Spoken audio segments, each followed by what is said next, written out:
Assalamu alaikum. My name is Abdul Basit Rind. I'm a social media influencer. I'm having millions of followers different on different platforms, social media platforms. मेरा सवाल ये है कि मैं एक मुस्लिम घराने में पैदा हुआ। मेरे माँ बाप जो है मुसलमान थे। मैं एक मासूम बच्चा, मुझे तो कुछ भी नहीं पता। मैं जब पैदा हो के जवान हुआ तो मेरा जो दिल है वो उसी चीज़ को तस्लीम करता है जो मेरे माँ बाप ने मुझे सिखाया। क्योंकि मैं मुस्लिम फैमिली में पैदा हुआ तो मैं इस्लाम को दिल से सच्चा समझता हूँ। अभी जैसे हमारे लक्ष्मण भाई आए थे, एक मासूम बच्चा, उसको कुछ भी नहीं पता कि मज़हब क्या है, रिलीजन क्या है, और वो क्रिश्चियन फैमिली में पैदा हो या हिंदू फैमिली में पैदा हो, तो वो उसी चीज़ को फॉलो करता है, उसी चीज़ को उसका दिल मानता है जो उसके माँ बाप ने उसको सिखाया हो और उसके माइंड में फीड किया हो। तो वो अगर बहुत ही अच्छा बंदा है, वो बहुत ही अच्छा बंदा है, वो लोगों की मदद भी करता है, ख्याल भी करता है, बहुत नाइस इंसान है। लेकिन अगर वो इस हालत में मर जाता है, तो क्या वो जहन्नुम में जाएगा या जन्नत में जाएगा? अगर जहन्नुम में जाएगा तो ये जस्टिस है या इनजस्टिस है? भाई साहब, अपने नाम क्या है आपका? अब्दुल अब्दुल बासित रिंद। अब्दुल बासित रिंद। रिद Rind is a Balochi caste, रिन ट्राइब है मेरा। रिन जी, रिंद। अब्दुल कादिर इस्लाम का नाम अब्दुल है। बासित। अब्दुल बासित, यस। शेख अब्दुल बासित अच्छे कारी थे माशाल्लाह। भाई अब्दुल बासित ने बहुत अच्छा सवाल किया। बोला मैं मुसलमान खानदान में पैदा हूँ, मेरे वालिदैन मुसलमान थे और है। उ- अल्हम्दुलिल्लाह है। है नहीं, अपने थे बोला, लेकिन ना गलती हो गई मुझसे। रिकॉर्डिंग है। मैं गलती एक्सेप्ट करता हूँ। है मुसलमान है, जो उनने पढ़ाया मैंने कबूल किया। हमारे लक्ष्मण भाई हिंदू थे, हिंदू बन गए। अब्दुल बासित ने कहा जो मेरे वालिदैन ने कहा मैंने मान लिया। अब्दुल बासित साहब, अगर आपके वालिदैन आज कहते 2 जमा 2 5, आप मानेंगे? नहीं मानूंगा। तो ये बोलना कि जो वालिदैन ने तो कहा मैं मान गया, सही नहीं है। जब आप बच्चे थे तो शायद मान जाते थे, बराबर। 2 साल की उम्र में माँ ने बोली 2 जमा 2 5, तो आप हाँ बोलेंगे, बराबर कि नहीं? आज बोलेंगे तो आप मानेंगे। Very good. तो इस्लाम का ये कहना है, अल्लाह के रसूल फरमाते हैं कि जब तक बच्चा बालिग नहीं होता है उनके ऊपर कलम नहीं लिखी जाएंगी, मतलब वो मासूम है। अगर लक्ष्मण जो है अभी तो बालिग है, 25 साल 30 साल 35 साल पता नहीं, यहां से दूर से दिख रहा नहीं था, लेकिन बालिग तो है ना। अगर कोई गैर मुसलमान हिंदू खानदान में पैदा होता है या ईसाई खानदान में खलदा होता है और बालिग बनने से पहले 10 साल की उम्र में या 8 साल की उम्र में इंतकाल हो जाता है, तो वो जहन्नम में नहीं जाएगा, क्योंकि वो मासूम है। आप समझ रहे?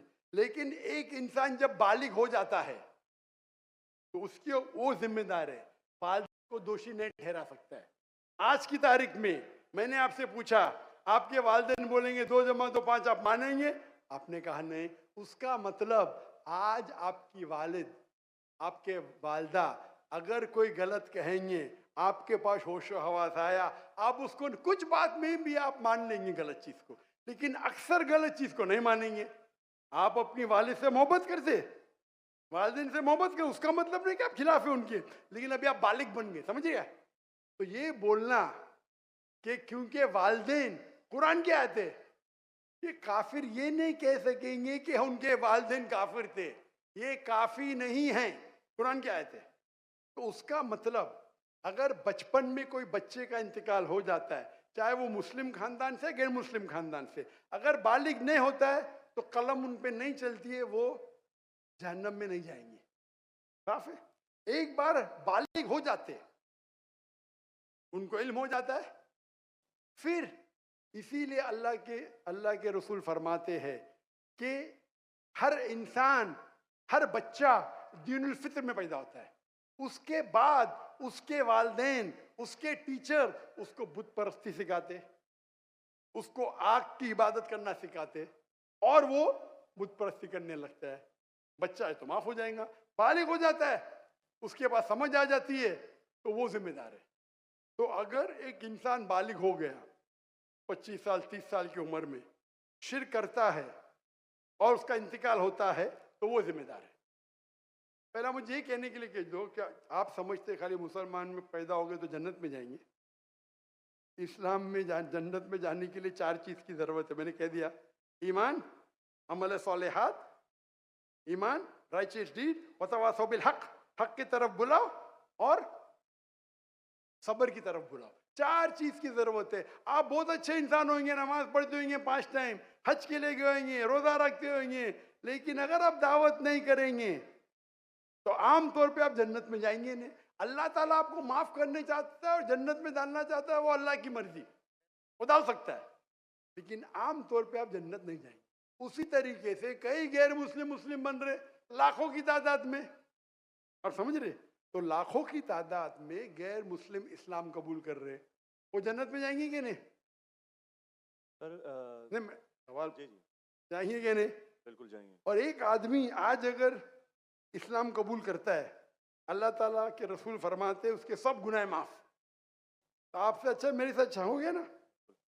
हम कितने भी अच्छे गुनाह तो थोड़े करते होंगे छोटे मोटे। तो ये कहना तो ये अल्लाह सुब्हाना व ताला का हिकमा है, ला इकराह फिद्दीन, हमारे दीन में कोई जबरदस्ती नहीं। ये आप बोलेंगे नहीं लेकिन चांसेस है क्या वो गैर मुस्लिम इसमें पैदा हुआ तो उसके इस्लाम करने के चांसेस कम है। बिल्कुल सही कम है। मुसलमान होने के बाद भी आज की हालत देख के लगता है कि हम जन्नत में जाएंगे। वो खातून क्या कह रही थी, क्या पीडोफिलिया करके जन्नत में जाएंगे? क्या लगता है आपको? सर वो तो हमारे इस्लामिक टीचिंग्स में नहीं है बिल्कुल। लेकिन जन्नत में जाएंगे क्या वो मुसलमान? अगर अपने आप को मुसलमान कहते हैं और पीडोफिलिया कहते जन्नत में जाएंगे? बिल्कुल नहीं। अगर वो खातून सही है, क्या पीडोफिलिया है, तो उनका पहला सवाल का हिस्सा गलत है। वो मुसलमान है ही नहीं। हाँ, नाम के होंगे, कलमा पढ़ते होंगे, लेकिन ये कहना कि हम लोग दीनी हैं, ये गलत है। अगर वो इस्तिगफार करे अल्लाह ताला माफ कर सकता है उनको, कोई भी गुनाह। लेकिन ये कहना कि इस्लामिक है, नाम के मुसलमान होंगे या नॉट प्रैक्टिसिंग मुस्लिम होंगे, तो हमें गलत फहमी है कि मुसलमान फैमिली में पैदा हुए तो जन्नत की टिकट मिल गई। ये हमें गलत फहमी है।